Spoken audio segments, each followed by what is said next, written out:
yang dijadikan dasar oleh ulama yang menjadi istimbat hukum sholat tarawih pada bulan Ramadan. Ada hadis yang mengatakan man qama Ramadana imanan wahtisaban, man qama Ramadana, barang siapa qiyam Ramadan imanan wahtisaban, dengan iman, wahtisaban, dan hanya mengharap pahala dari Allah Subhanahu wa ta'ala, ghufira lahu ma taqaddama min dzambi, maka dosa-dosanya diampuni oleh Allah Subhanahu wa ta'ala.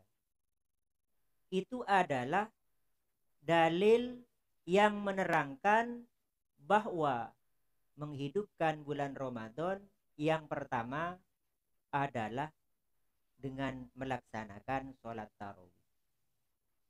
Jadi eman kalau nggak sholat tarawih.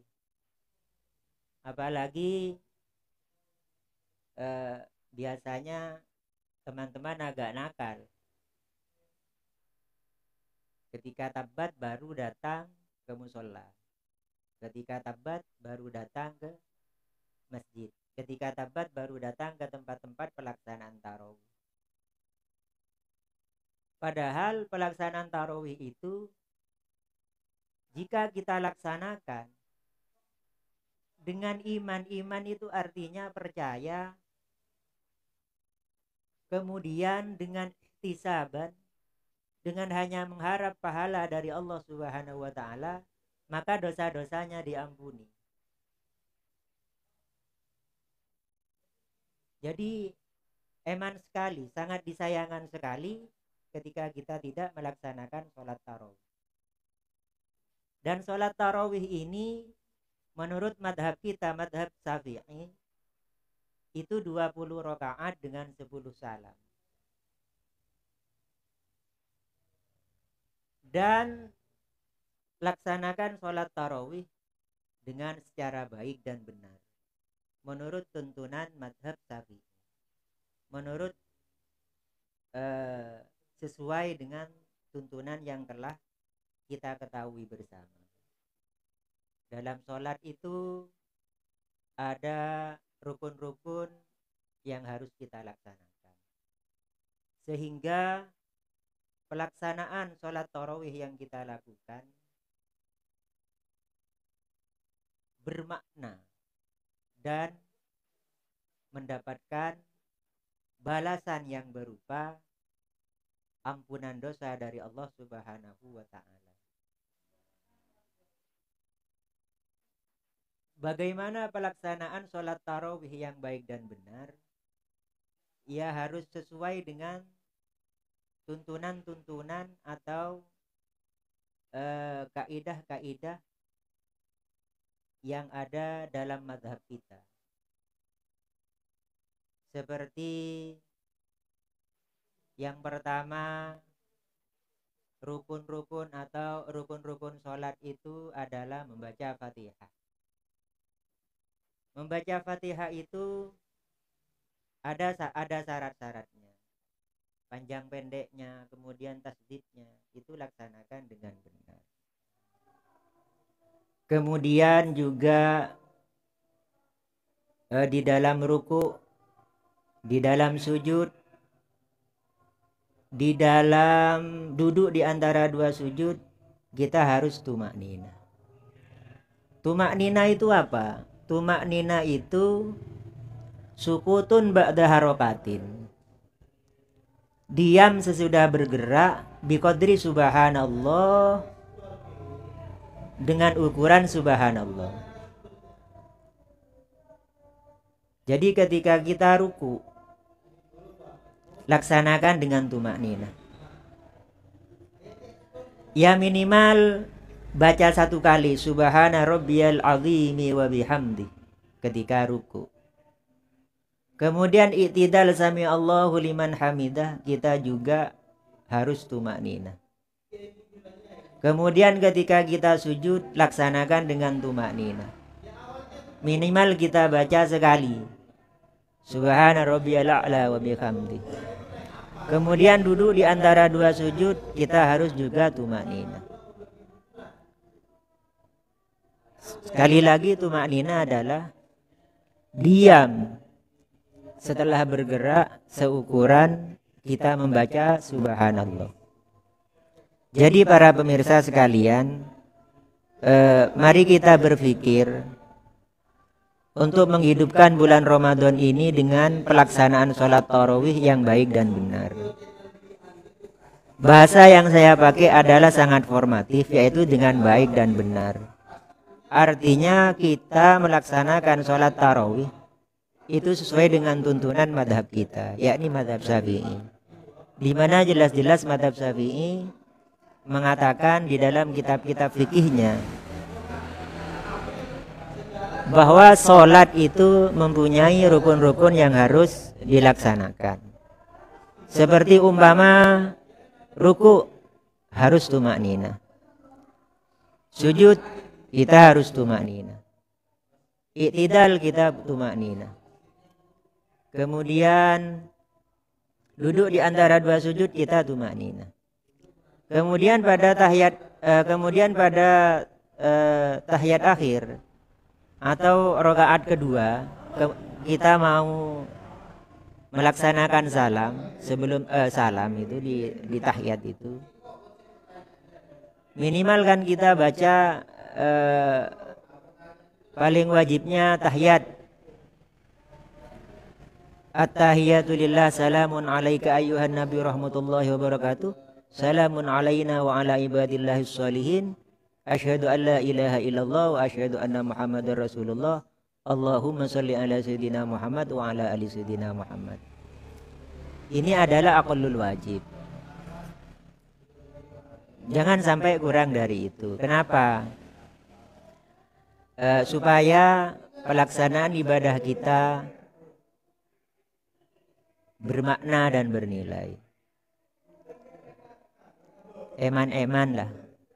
Mari kita laksanakan dengan baik yang benar. Jadi sekali lagi bahasa formatif yang saya gunakan adalah dengan baik dan benar sesuai dengan tuntunan madhab kita, yakni madhab Syafi'i. Dan dalam madhab Syafi'i hitungan sholat tarawih itu adalah 20 rakaat, di mana salamnya adalah setiap 2 rakaat. Berarti 20 rakaat terdapat 10 salam. Di situ dijelaskan, saya kutip lagi dari kitab Fathul Mu'in, wa yajibut taslimu min kulli raka'ataini. Wajib salam dari setiap 2 rakaat. Falau shalla arba'an minha bitaslimatin lam tasihha. Ketika kita umpamanya pakai 4 rakaat 1 salam dalam tarawih, menurut madhab kita, madhab Syafi'i, itu lam tasihha, tidak sah. Jadi 2 rakaat kita salam, 2 rakaat kita salam sampai 20 rakaat. Kemudian niatnya kembali lagi kepada pembahasan awal. Kenapa yang dimaksud dalam hadis qiyam Ramadan itu adalah sholat tarawih? Di sini dijelaskan wa yanwi biha, berniatlah orang biha dengan sholat tarawih, berniat at-tarawihah kepada sholat tarawih. Niatnya sholat tarawih. Kemudian kalau nggak mau pakai niat sholat tarawih, itu ada pilihan lain. Au qiyama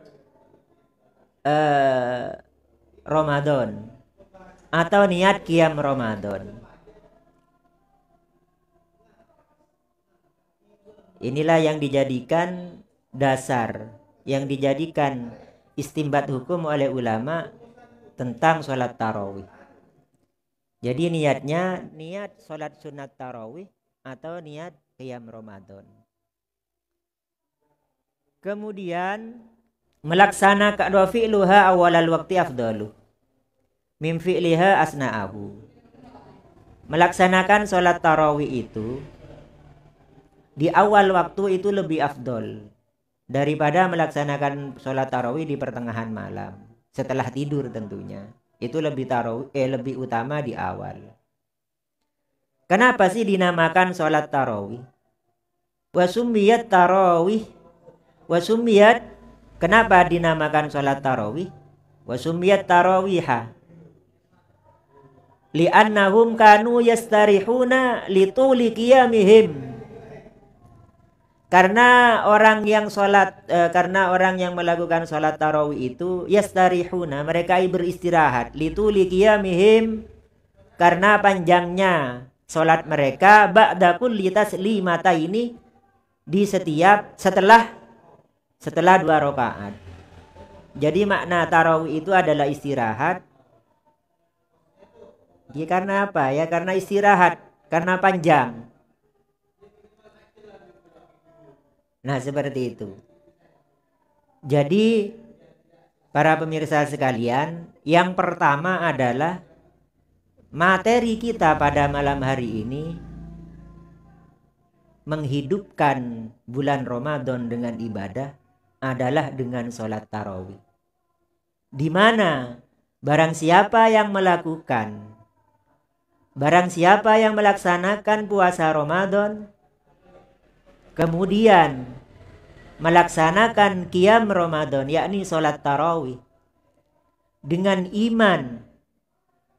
Tentunya iman ini adalah dengan percaya tentang kewajiban-kewajiban, percaya tentang rukun-rukun iman. Kemudian ihtisab. Ihtisab ini adalah hanya mengharap pahala dari Allah Subhanahu wa taala, maka ghufira lahu ma taqaddama min dzambi, maka dosa-dosanya diampuni.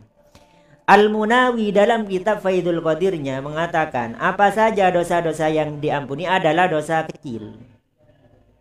Jadi dosa kecil. Kenapa? Karena dosa besar, agar dosa besar itu terhapus, maka tentunya dengan taubat. Itu kalau dosa besar.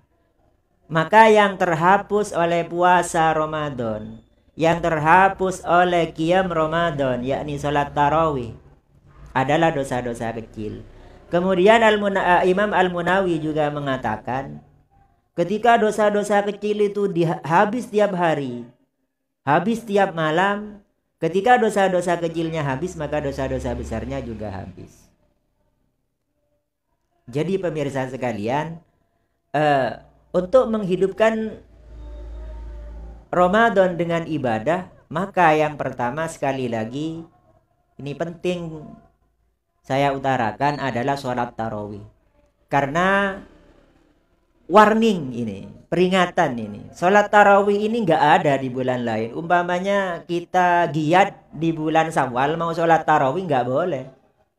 Giat di bulan Dzulqa'dah mau sholat tarawih nggak boleh. Karena ini memang spesial ibadah di bulan Ramadan. Makanya eman sekali, sholatlah tarawih untuk menghidupkan bulan Ramadan. Kemudian laksanakan sholat tarawih dengan baik dan benar sesuai dengan tuntunan madhab kita, yaitu madhab Syafi'i.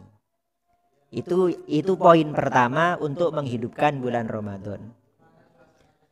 Kemudian para pemirsa sekalian, kalau kita pikir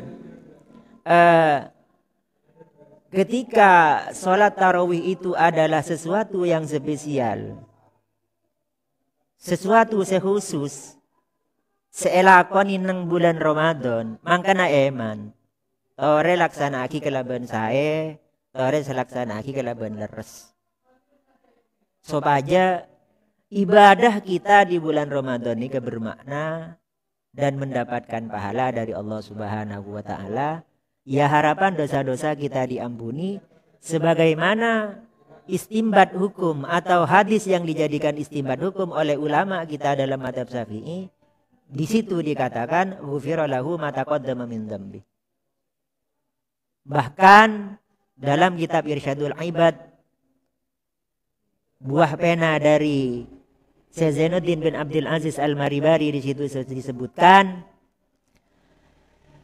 kharaja min dzunubihi kayaumi waladathu ummu. Maka dia keluar dari dosanya seperti hari di mana dilahirkan oleh ibunya. Bayi lahir itu kan nggak punya dosa. Jadi eman-eman lah. Ini kalau kita mau menjadikan bulan Ramadan ini sebagai momentum, atau sebagai bulan khusus untuk bertakarrub, mendekatkan diri kepada Allah, juga untuk menghapus dosa-dosa kita. Jadi yang pertama sekali lagi, ini sangat penting diutarakan, jadi sholat tarawih jangan lupa. Jadi kepada teman-teman, jek karo demi betabat melolo. Mula tabat baru. Eman kan? Kenapa? Di bulan puasa ini dijelaskan di dalam sebuah hadis. Sekali lagi saya ambil dari, memang saya ngeprint khusus dari kitab Irsyadul Ibad dalam bab puasa, bahwa amalnya orang yang berpuasa itu mudhoaf. Mudhoaf itu dilipat gandakan. Kalau amal-amal lain selain puasa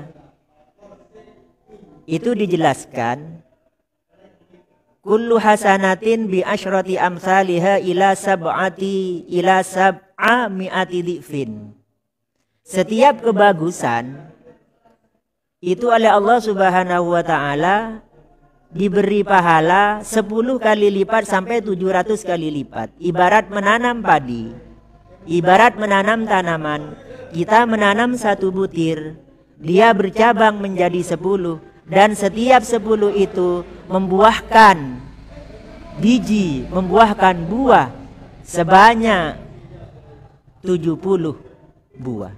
Kita kali 10 menjadi 700. Tetapi untuk puasa ini spesialis banget.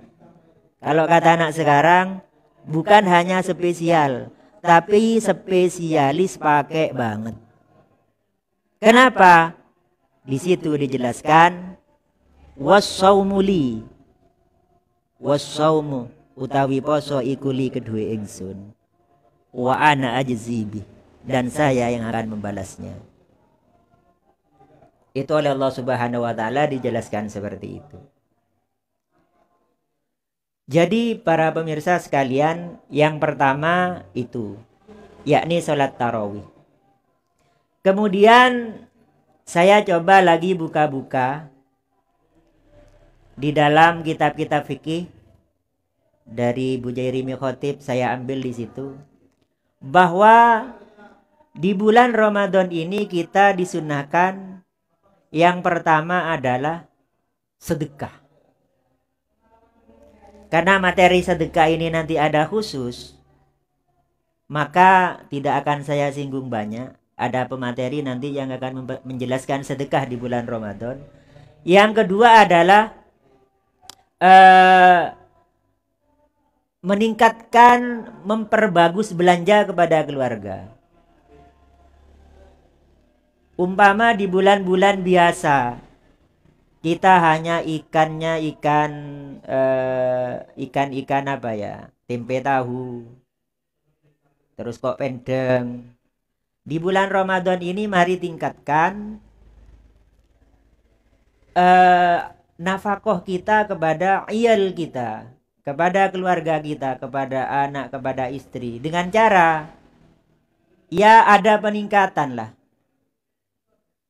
Kalau di bulan-bulan biasa hanya tempe tahu, pendang dan semacamnya, di bulan Ramadan ini kita tingkatkan menjadi korak-kerak, kok nutonu, atau kalau bisa ayam geprek, terus ada sayur-sayurnya. Ini salah satu menghidupkan bulan puasa dengan cara amal. Jadi ada amalnya itu berbentuk ibadah badaniyah, kemudian ada ibadah maliyah. Ibadah badaniyah diantaranya yang sudah saya sebut tadi, itu adalah sholat tarawih atau qiyam Ramadan. Yang kedua ada ibadah maliyah. Apa itu ibadah maliyah? Di dalam kitab-kitab fikih ulama mengatakan juga ada bersedekah. Kemudian meningkatkan belanja kepada keluarga kita. Apakah di bulan-bulan lain tidak, Pak? Ya di bulan-bulan lain begitulah, cuma kata ulama disebutkan di situ akadu. Akadu itu ditaukidkan. Di akadu nih Kak, bahasa Maduranya epa koko, epa gentengan. Di bulan Ramadan nih Pak gentengan ini momen, nggak ada lagi. Begitu. Ini momen yang harus kita laksanakan. Yang kesunahannya itu akadu. Kalau hari-hari biasa ya. Ya gitu juga, cuma di bulan Ramadan ini ada momen, ada momentum di mana kita meningkatkan amal ibadah kita, baik secara badaniyah atau secara maliyah. Itu yang kedua. Kemudian ada juga amalan-amalan lain yang harus kita tinggalkan. Di samping harus kita kerjakan, harus ditinggalkan juga. Demi kesempurnaan puasa. Di sini saya ambil takbir dari kitab Irsyadul Ibad yang saya bawa ini. Bahwa kita mendekatkan diri kepada Allah Subhanahu wa taala, annat taqarruba ilallahi taala bitarkil mubahat, dengan cara meninggalkan sesuatu yang mubah. Itu tidak sempurna kecuali ba'da taqarrub bitarkil muharramat. Tidak sempurna kecuali dengan cara adalah meninggalkan sesuatu yang diharamkan.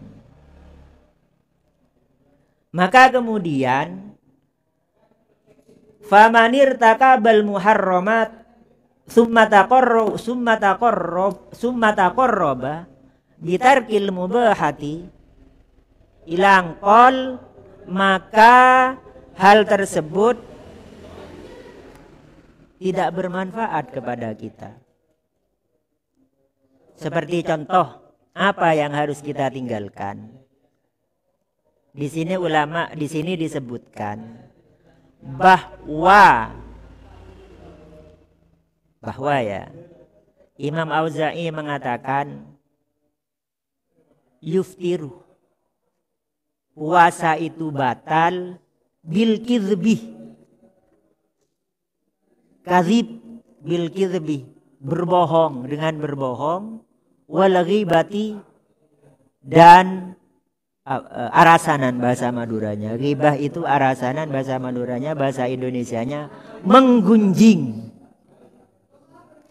Makna batal di sini apa? Ulama mengartikan yuftiru, batal puasa orang yang ghibah.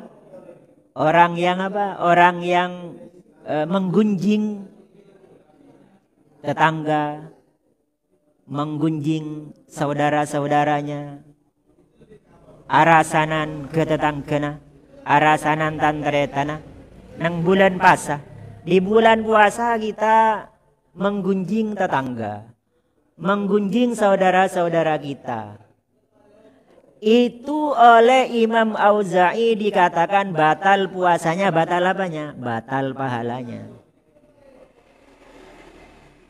Kemudian juga dengan berbohong, wal kizbu. Apa itu kizbu? Kizbu itu berbohong. Jadi di bulan puasa mari kita tinggalkan hal-hal yang tidak ada gunanya, yang dapat merusak pahala puasa. Menurut jumhurul ulama, puasanya tetap sah secara syariat. Gak wajib qadha, karena memang sah. Yang penting puasa itu yang pertama niat. Kalau menurut madhab Syafi'i niat tiap malam. Kemudian meninggalkan sesuatu yang membatalkan di siang hari mulai terbit fajar hingga terbenam matahari. Itu secara syariat aturannya kan gitu, aturan bakunya. Aturan aturan apa ki? Reng apa senika penting aniat ben malam menurut madzhab Syafi'i ki. Kemudian siang nika alaku bareng sama betal. Nika ampun asa. Sudah asah menurut madzhab Syafi'i. Lah kemudian ini ibarat kita menanam. Ibarat namen gedang, ibarat kita menanam pisang. Kita sudah menanam pisang ini, sudah menanam pisang.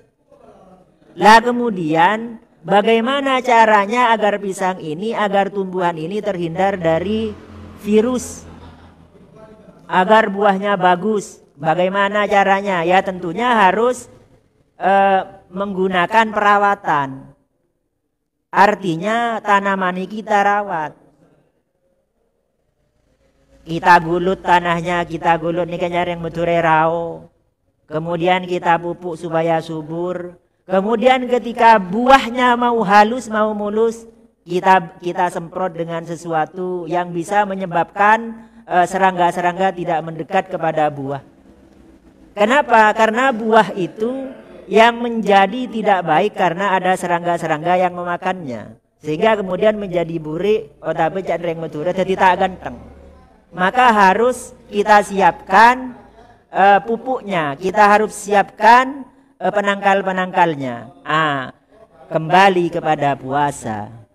Puasa sudah kita lakukan dengan cara yang pertama kita sudah berniat, bahkan kita sudah tidak makan, tidak minum di siang hari, mulai dari terbit fajar sampai terbenamnya nanti matahari. Sudah sesuai dengan itu sudah sah.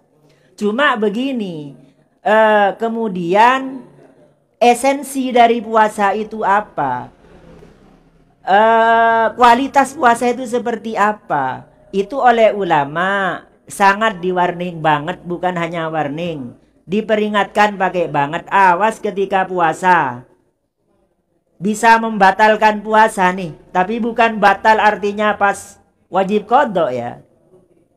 Bukan, tapi batal secara isi, secara hakikat dia batal pahalanya. Contoh, di bulan-bulan puasa kita menggunjing tetangga. Tetangga beli mobil, kemudian semele mobil juga, yang beli mobil itu uangnya paling dapat begini-begini. Yang buat rumah itu paling uangnya dapat dari sesuatu yang tidak benar. Yang beli TV, yang beli kulkas, itu uangnya dapat dari barang yang tidak benar. Ini sudah menggunjing tetangga. Ini sudah arasanan tetangga. Jadi eman pasana. Oh kemudian ada yang mau bertanya, kalau lainnya bulan puasa Pak? Kalau lainnya bulan puasa sama saja, cuma di bulan puasa ini ditekankan. Karena kita sedang berpuasa. Dia bisa ngefek, bisa nimbul kita ganteng ke pasana. Ibarat kita menanam seperti tadi, nanam padi. Wes lah, padi tamen lah ganteng mareda nikah, kemudian tumbuh, kemudian berbuah. Ternyata ketika tidak ada buahnya kan eman-eman. Biru lah biru, sudah menghijau padinya. Tapi ternyata isinya tidak ada. Puasa sudah kita lakukan. Ternyata di samping puasa kita menghibah tetangga, kita arasanan tetangga, kita menggunjing saudara-saudara kita. Kan eman.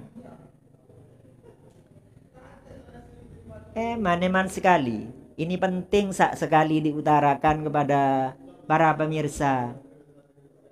Awas jangan sampai ghibah. Yang kedua jangan gampang berbohong. Yang paling gampang ini orang punya HP. Telepon, Assalamualaikum, Waalaikumsalam. Bade kay Pak, OTW padahal ki neng-neng. Ini kan sudah berbohong. Bade ka Pak, ada di mana Pak? Oh ini, ada di Bangkalan padahal ada di Arosbaya. Ini kan bohong. Jadi hal-hal seperti ini harus kita tinggalkan agar puasa kita kualitasnya bagus. Oleh Imam Al-Munawi dikatakan itulah puasa hakiki. Memang puasa ini ada tingkatannya. Cuman karena materi saya ini adalah materi menghidupkan bulan Ramadan dengan amalan. Maka yang pertama adalah kesimpulan dari apa yang saya sampaikan. Yang pertama adalah yang paling khusus menghidupkan Ramadan dengan ibadah adalah sholat tarawih. Awas jangan sampai ditinggal eman-eman. Ini hukumnya memang sunat Pak, sunat muakkad. Kemudian lakukanlah dengan baik dan benar menurut tuntunan madhab kita. Lakukan dengan tumak nina. Kemudian lakukan jangan sampai jangan sampai tidak tumak nina. Karena tumak nina ini adalah kunci daripada ibadah, baik fardu ataupun sunnah. Kemudian para pemirsa sekalian, yang kedua sedekah. Yang ketiga adalah memperbaiki kualitas belanja kepada keluarga. Seperti yang saya contohkan tadi, kalau biasanya tiap harinya telur, masak telur meloloh. Telur meloloh kok gerang meloloh. Bisa kir-kir nih kaputrana. Bisa kir-kir keluarga. Eman. Tingkatkan di bulan puasa ini. Kemudian para pemirsa sekalian,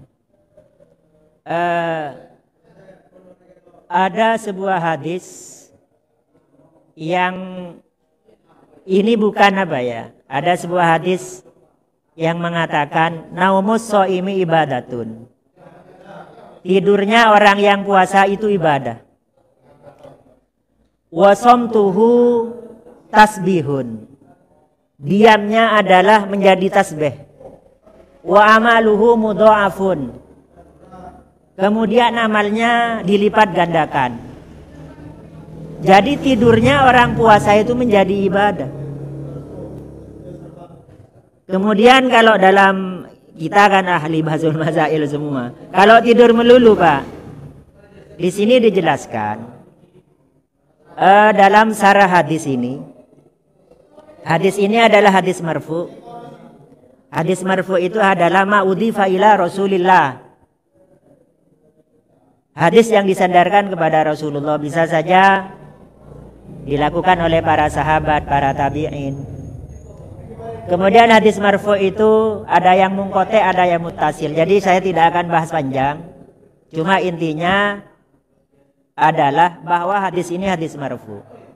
Bukan maudhu sebagaimana orang-orang ada yang mengatakan ini maudhu, ini marfu. Hadis marfu itu ada juga yang qauli, ada fi'li, ada takriri, ada wasfi. Yang diantaranya adalah yang qauli, kemudian fi'li. Di antara yang fi'li itu adalah, di antara yang qauli itu adalah ya ini, bahwa naumus shaimi ibadatun. Tidurnya orang yang puasa itu ibadah. Tapi tidur yang bagaimana? Tidur lirohatil badan, untuk mengistirahatkan badan. Walid taqawi li'ibadatin, dan karena supaya kuat untuk melakukan ibadah. Ya kalau tidur terus ya keng tujuan tedung Pak. Doma Pak mun tedung to Pak. Engki mun tak asaren melolong ki keng tujuan tedung nih. Kenapa? Karena harus ada juga pekerjaan-pekerjaan yang lain yang harus kita laksanakan kan. Seperti mencari kasab kalau punya anak istri. Kemudian ada sholat duha. Kemudian ada baca Quran. Kan eman-eman. Masa tedung melolo. Tapi ala kuli hal umpamanya apa? Umpamanya dengan melek kita melakukan maksiat, ya lebih baik tidur. Ya cuma sarah gelu Pak. Artinya masa ala kau becek kau mate. Tidur terus. Ya cuma gini, artinya ada Imam Al-Munawi dalam kitab Faidul Qadirnya itu memberi catatan. Naum seperti apa? Listirahatil badan, untuk mengistirahatkan badan setelah capek ke sawah. Kalau dalam hari-hari biasa, bulan-bulan puasa kan senika Pak. Kita ini kalau mau sesuatu yang mubah, kalau mau jadi pahala itu harus niat. Contoh, kok tidur Pak? Iya supaya kuat melaksanakan sholat nanti saya. Kok makan, Pak? Supaya kuat yang mau melakukan ibadah. Harus begitu. Tapi kalau di puasa ini datiyah tidurnya, individu tidur itu sendiri sudah menjadi ibadah. Seperti itu. Datiyah tidur sendiri untuk orang yang puasa itu bernilai ibadah. Diamnya menjadi tasbih. Makanya daripada ampiana rasa nanureng, daripada kita menggunjing orang, daripada kita daripada kita ghibah, daripada kita bohong. Bahkan dalam keterangan yang lain itu ada 5. Cuma ini ini keterangan, saya bilang keterangan ya. Karena ini menurut Ibnul Jauzi dan di situ disebut maudhu. Cuma ini dikutip oleh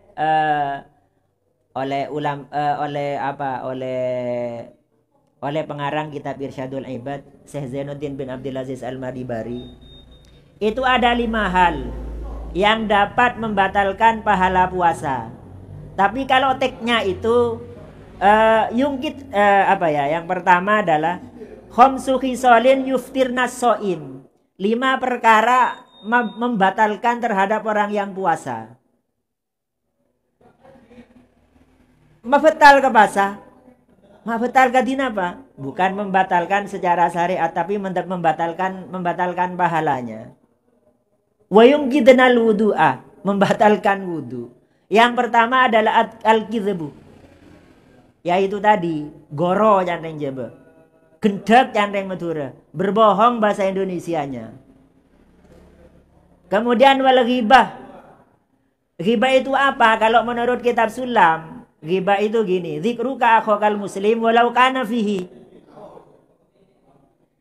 Engkau menceritakan kejelekan saudaramu sendiri walaupun iya.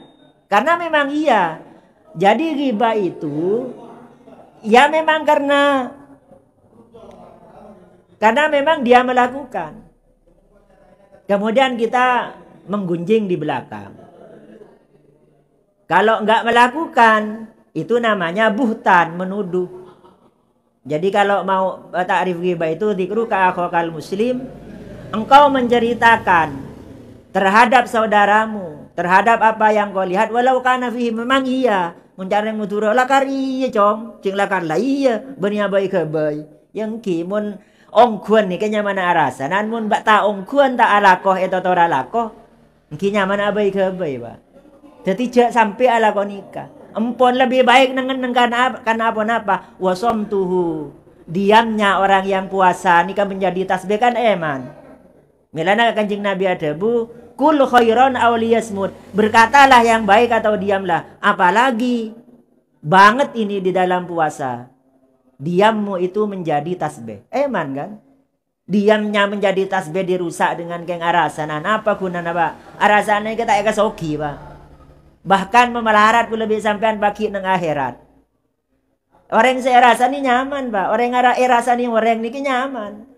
Tak parlo mak keluar PC, tak parlo sarah, oleh gencer sampean ini pun duduk orang kan eman. Masuki orang nang bab genceran. Ki lebih baik empon tidak usahlah kita menggunjing orang lain. Kemudian yang ketiga, wan namimah. An-namimah ni kedungat tu Pak.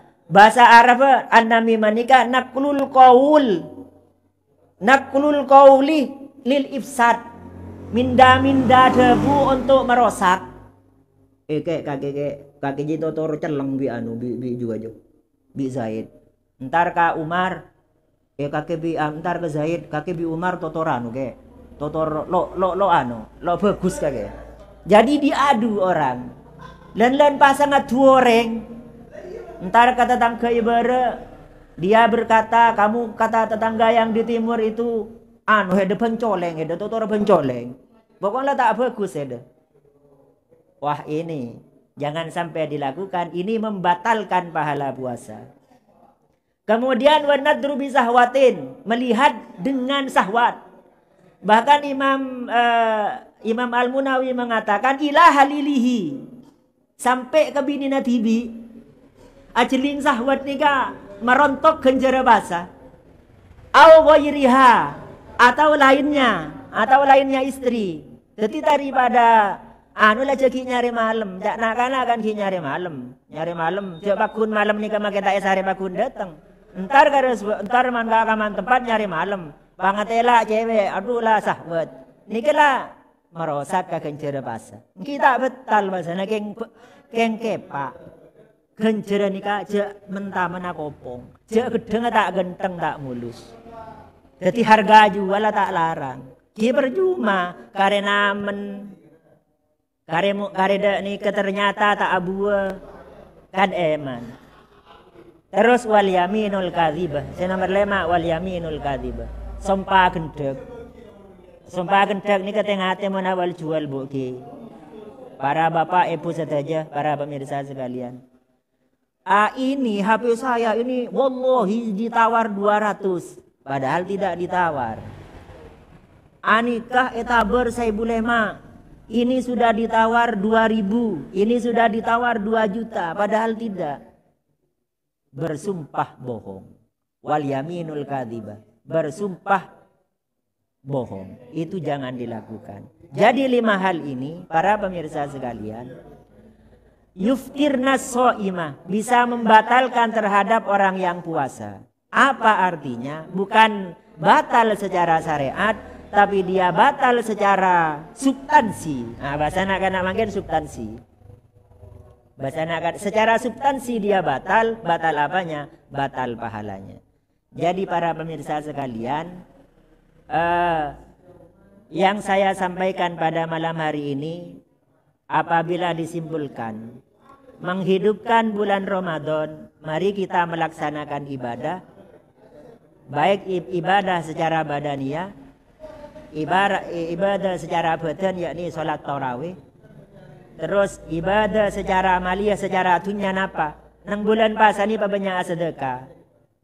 Napa boleh nyedekai orang-orang si abuka, mensedekahi orang-orang yang mau berbuka puasa. Ini dijelaskan oleh Syekh Zainuddin bin Abdul Aziz Al-Maribari mengutip sebuah hadis.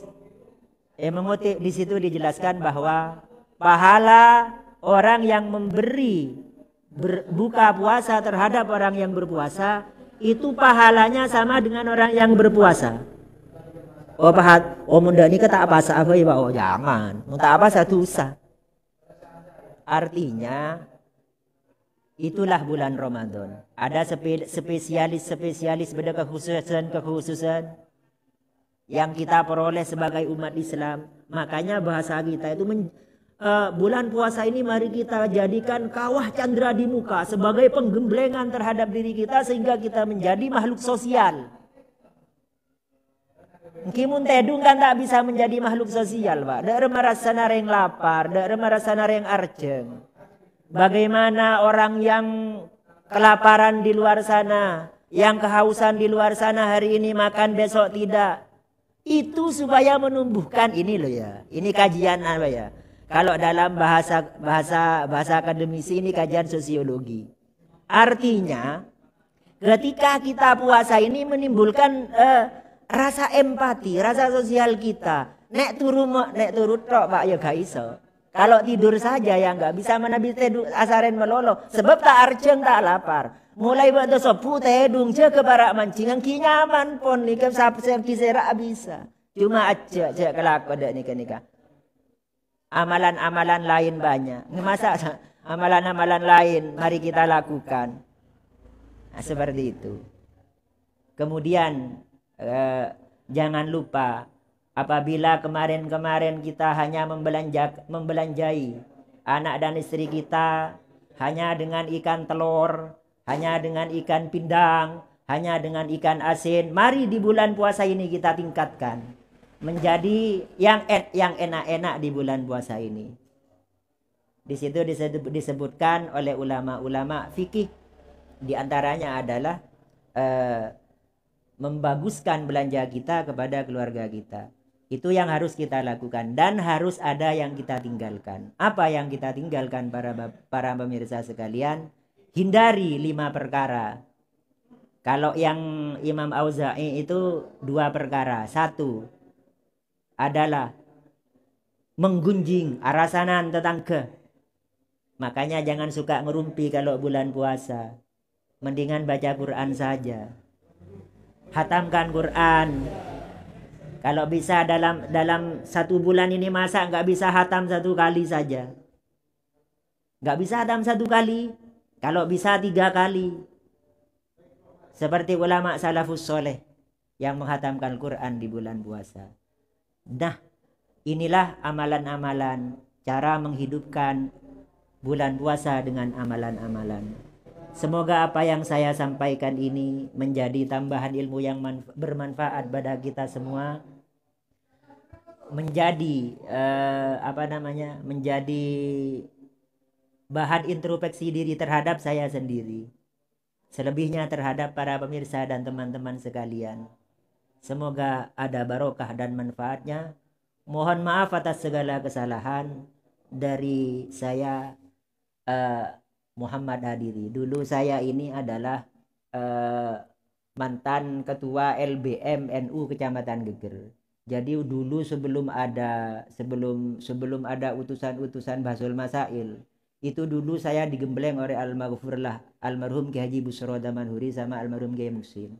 Jadi ketika ada Bahsul Masail, saya itu dipanggil oleh Kiai Busro, kemudian ngumpul sama Kiai Muhsin. Selepas saya lepas dari Pondok Pesantren Al-Khazini Buduran Sidoarjo, di situ saya digembleng. Jadi saya ini adalah kader dari almarhumlah Kiai Haji Busro Damanhuri, beliau yang sama almarhum Kiai Muhsin yang menggembleng saya dalam hal Bahsul Masail.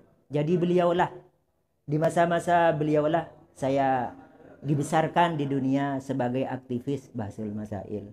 Itu perkenalan siapa saya sebenarnya. Nama saya Muhammad Hadiri, orang tua saya Usman, domisili saya Desa Tegar Pria.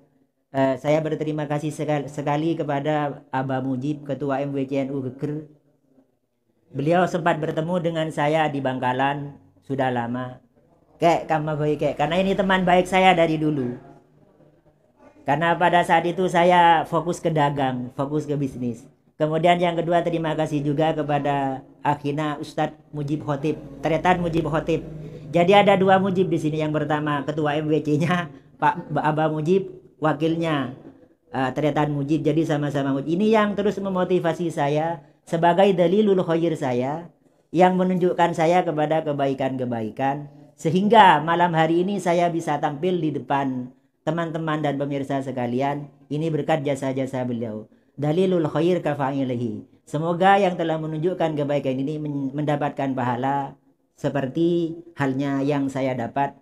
Amin Allahumma amin. Terima kasih sekali lagi kepada teman-teman, khususnya kepada pengurus MWCNU Kecamatan Geger, khususnya kepada ketua dan wakil ketua, karena beliau ini adalah orang yang paling saya kenal dalam perjalanan organisasi Nahdlatul Ulama di Kecamatan Geger.